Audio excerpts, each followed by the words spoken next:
प्यारे बच्चों, पिछले लेक्चर में हमने स्टडी किया था projectile motion when projectile is fired with velocity u vector making an angle theta with horizontal. आज हम लेंगे projectile fired with velocity u vector making an angle theta with vertical और फिर हम रिजल्ट्स को कंपेयर करेंगे। चलिए देखें। A projectile is fired with velocity u vector making an angle theta with vertical. तो कैसे शुरू करें? Consider a projectile fired with velocity u vector making an angle theta with vertical from point O. Point O is origin. Components बना लेते हैं u vector के।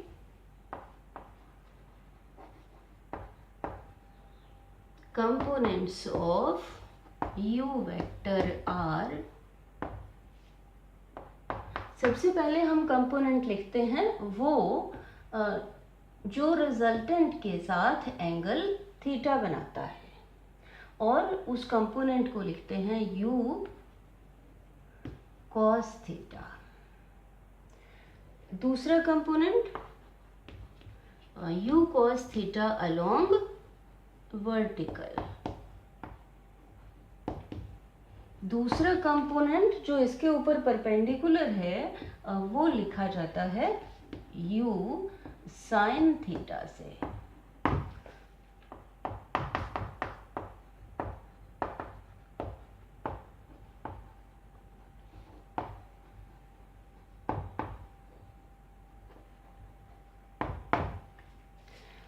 With velocity u sin theta, the projectile moves along horizontal direction. If we ignore air resistance, then the projectile moves with uniform velocity u sin theta along horizontal. Vertical velocity, as the projectile moves up, vertical velocity goes on decreasing. Initial vertical velocity is u cos theta. As it moves up, projectile moves up, u cos theta goes on decreasing. At maximum height, vertical velocity of the projectile becomes 0.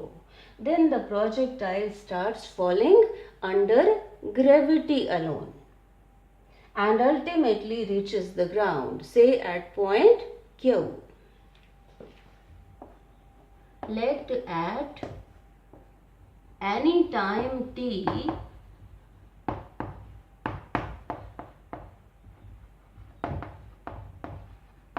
projectile is at point P.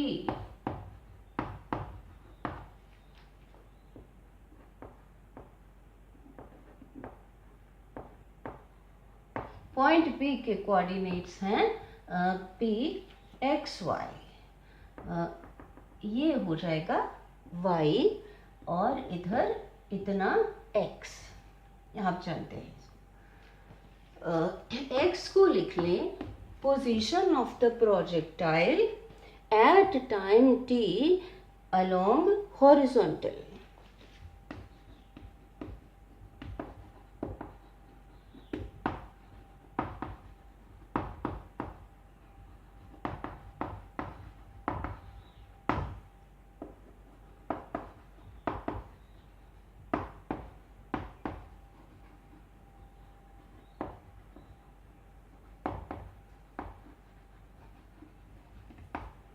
y को लिख लें, y is position of the projectile at time t along vertical.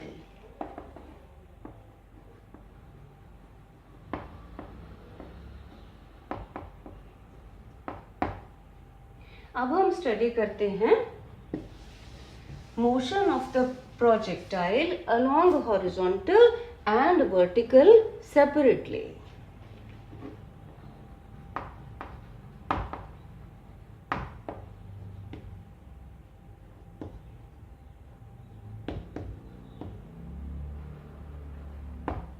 Horizontal motion study करने के लिए हम position time relation लिख लेते हैं।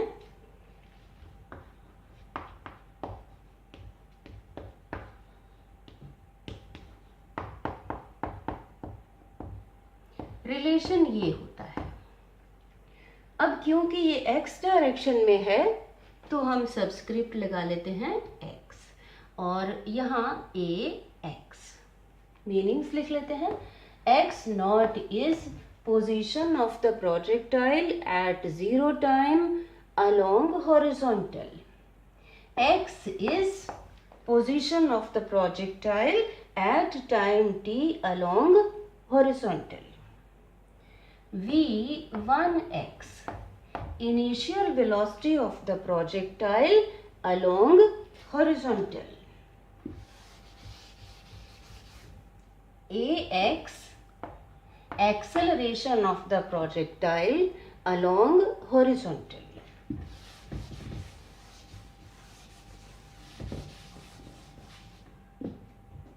x naught is equal to 0 because the projectile is fired from origin. v1x equal to u sin theta. ax is equal to 0 because there is no force along this direction, so no acceleration according to F is equal to m into a. X is equal to 0 plus u sin theta into t plus half ax is 0 into t square. X is equal to u sin theta into t. ये factor 0 हो जाएगा। यहाँ से t निकाल लेते हैं, x over u sin theta. Equation 1 लिख लेते हैं इसको। अब हम लिखते हैं motion along vertical.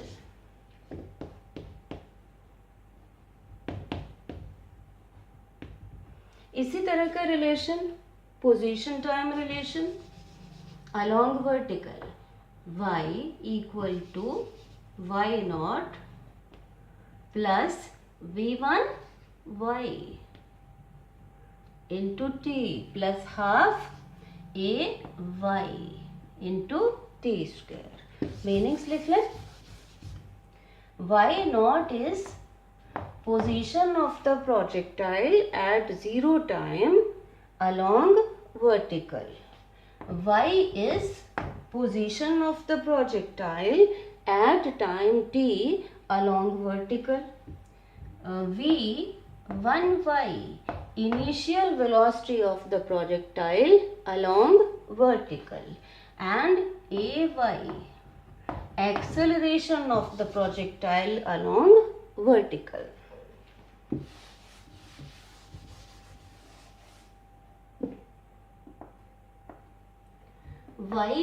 y naught is equal to 0 because the projectile is fired from origin. v1y equal to u cos theta. ay is equal to minus g. G is acceleration due to gravity. Acceleration due to gravity acts vertically downward. Projectile is moving upward. So acceleration of projectile minus g.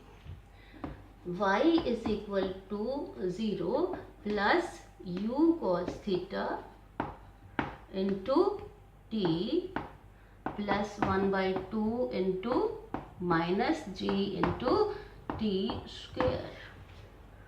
y is equal to u cos theta, t को यहाँ से लगा लेते हैं, x over u sin theta plus minus 1 by 2g into x over u sin theta square. Equation 1 से y is equal to u यहाँ से cancel हो जाएगा, x cos theta over sine theta cotangent theta minus 1 by 2 g x square over u square sine square theta. Now this is the equation of a parabola. Hence we can say that path of the projectile is a parabola. चलिए अब derive करते हैं expression for time of flight.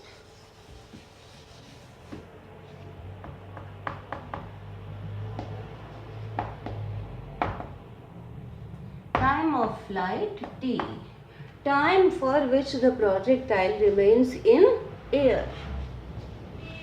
इसके लिए हम ये equation लिख लेते हैं.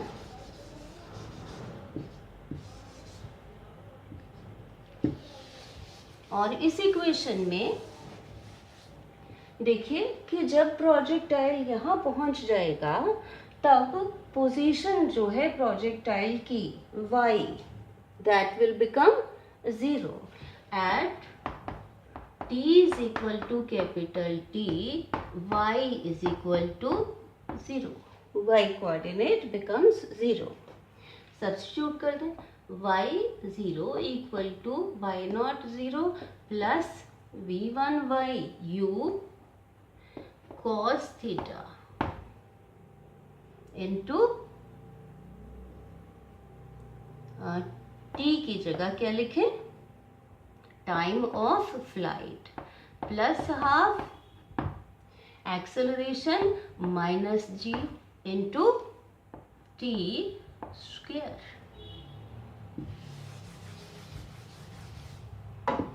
0 इक्वल टू u को t कॉमन ले लेते हैं, u cos theta minus plus minus minus 1/2 g into t. t सारे में से कॉमन आ गया.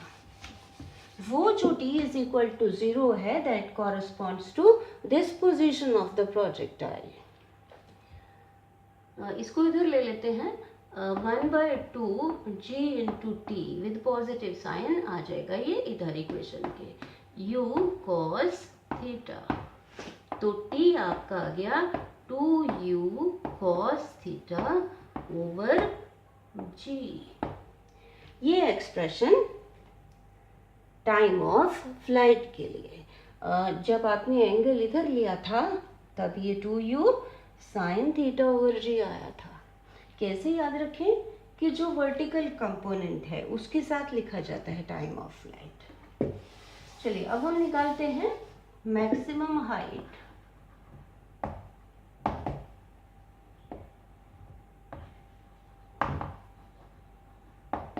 Maximum height h.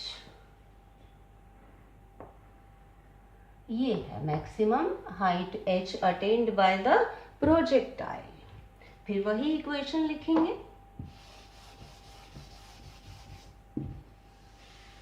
और इस इक्वेशन में देखिए y is equal to h कब होगा? व्हेन, अब कंप्लीट टाइम ऑफ फ्लाइट के लिए प्रोजेक्टाइल टाइम ऑफ फ्लाइट के बाद t के बाद प्रोजेक्टाइल यहाँ पहुंच जाता है. सिमेट्री से t/2 टाइम पर ये मैक्सिमम हाइट पर पहुंच जाएगा. y is equal to h when t is equal to t/2. Substitute कर दें. h is equal to y की जगह h 0 plus v1y u cos theta into t की जगह t/2 capital t/2 plus 1/2 minus g t/2 इसका square. h is equal to u cos theta into, अब यहाँ t/2 निकाल लेते हैं. t/2 की जगह क्या लिखें? u cos theta over g plus minus minus 1/2 g into u cos theta over g इसका स्क्वायर. अब यहाँ पर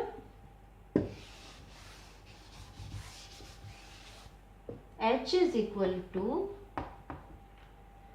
u square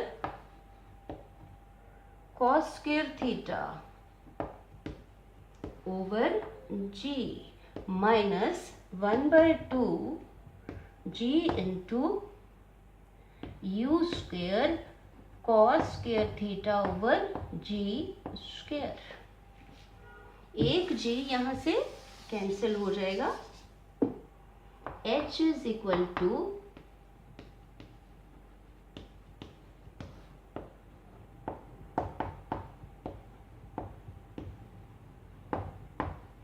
ओवर g. इसमें से कॉमन निकाल लें. u square cos square theta over g. यहाँ पर बचा 1 माइनस यहाँ बच गया 1/2. तो हमारे पास क्या आ गया? H is equal to u square cos square theta over 1 minus 1/2 1/2. तो यहाँ 2g. ये एक्सप्रेशन आ गया h के लिए. पिछले उसमें देखा था आपने कि थीटा जब यहाँ लिया था तब u square sine square theta आया था. मतलब जो वर्टिकल कंपोनेंट है उसके साथ. चलिए अब डिराइव करते हैं हॉरिजॉन्टल रेंज.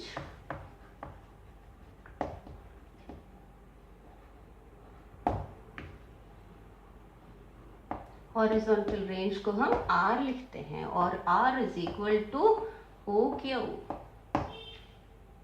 कितना डिस्टेंस x डायरेक्शन में, हॉरिजॉन्टल डायरेक्शन में ट्रेवल किया प्रोजेक्टाइल ने.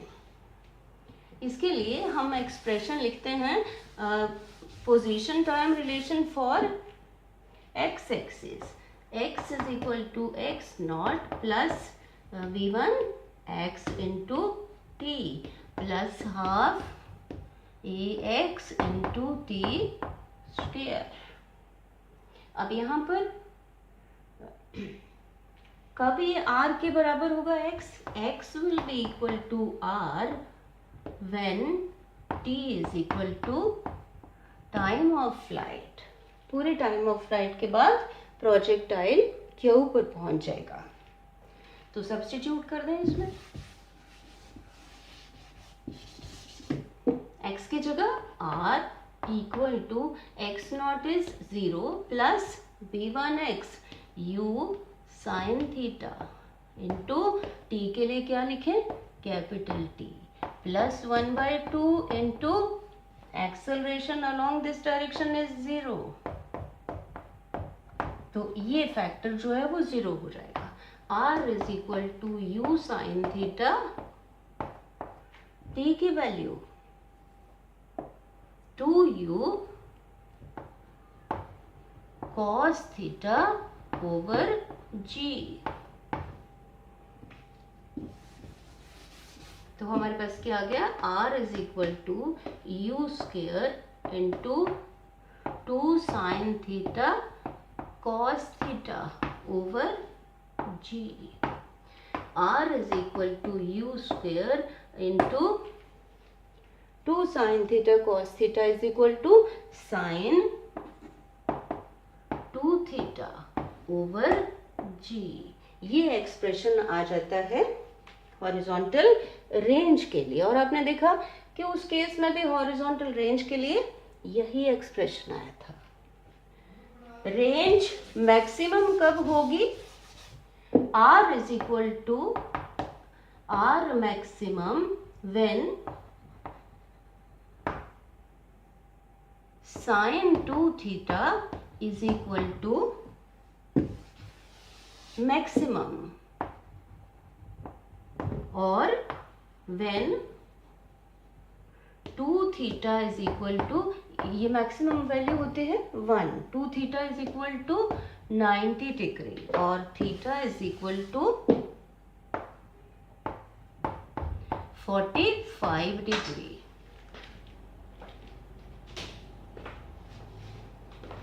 तो थीटा 45 डिग्री पर क्या होगा, रेंज मैक्सिमम होगी। और मैक्सिमम रेंज की वैल्यू कितनी होगी, u स्क्वायर साइन 2 थीटा की जगह 1/g। तो ये आ गया आपके पास r maximum is equal to u square over g। तो बच्चों आपने देखा कि पोजीशन टाइम रिलेशन ही हमने हर एक्सप्रेशन को डिराइव करने के लिए यूज़ किया है। अच्छी तरह से इसको समझ लें। Thank you.